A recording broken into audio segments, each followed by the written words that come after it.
আসসালামু আলাইকুম। সবাই কেমন আছেন? আলহামদুলিল্লাহ আমিও ভালো আছি। আপনাদের সামনে আজকে একটা নতুন জামার কাজ নিয়ে চলে আসলাম। এটা ব্লু কাপড়ের উপরে সুতি ভয়েল। ক্রিম কালারের সুতো যেটাকে আমরা বলা হয় অফ হোয়াইট। আর কাজটা হচ্ছে আসলে নকশি সেলাই বাঙালিদের। নকশি সেলাইটা আসলে খুবই জনপ্রিয়। বাট এটা যতটা জনপ্রিয় ততটা আসলে এটা কষ্ট কাজটা করার।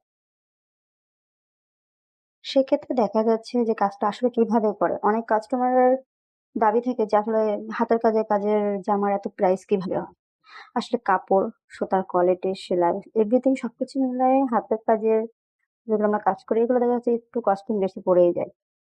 কিন্তু আপনাকে ভাবতে হবে আসলে কাজটা কিভাবে হচ্ছে, কাজটা ভালো কিনা, ঠিক আছে? কাজের ফিনিশিং টা কেমন? এভরিথিং চিন্তা ভাবনা করে আসলে সব দেখতে হবে। তো আমি আপনার চেষ্টা করতেছি আপনাদের সামনে আসলে ডিজাইনটা তুলে ধরার একটু যে কিভাবে আমি কাজটা রেডি করতেছি বা কর্মীরা কিভাবে কাজটা করে সেটাই আরকি। পরবর্তীতে আমি চেষ্টা করব আপনাদেরকে এই জামাটার পুরো ভিডিও হোক বা ছবির মাধ্যমে হোক আপনাদের সবাইকে দেখানোর চেষ্টা করব। আশা করি। এখনো কাজটা করা হয়নি, কাজটা বাকি আছে। তো সবাইকে অনেক ধন্যবাদ আমার ভিডিওটা দেখার জন্য। আ সবাই বেশি লাইক, কমেন্ট করবেন। ঠিক আছে? আর আমাদের পাশে থাকবেন যেন আমরা এভাবেই আপনাদেরকে সব দেখাইতে পারি যে কিভাবে কাজ করা হয়। আর যারা কাস্টমার অবশ্যই আপনারা ভিডিওগুলো দেখবেন।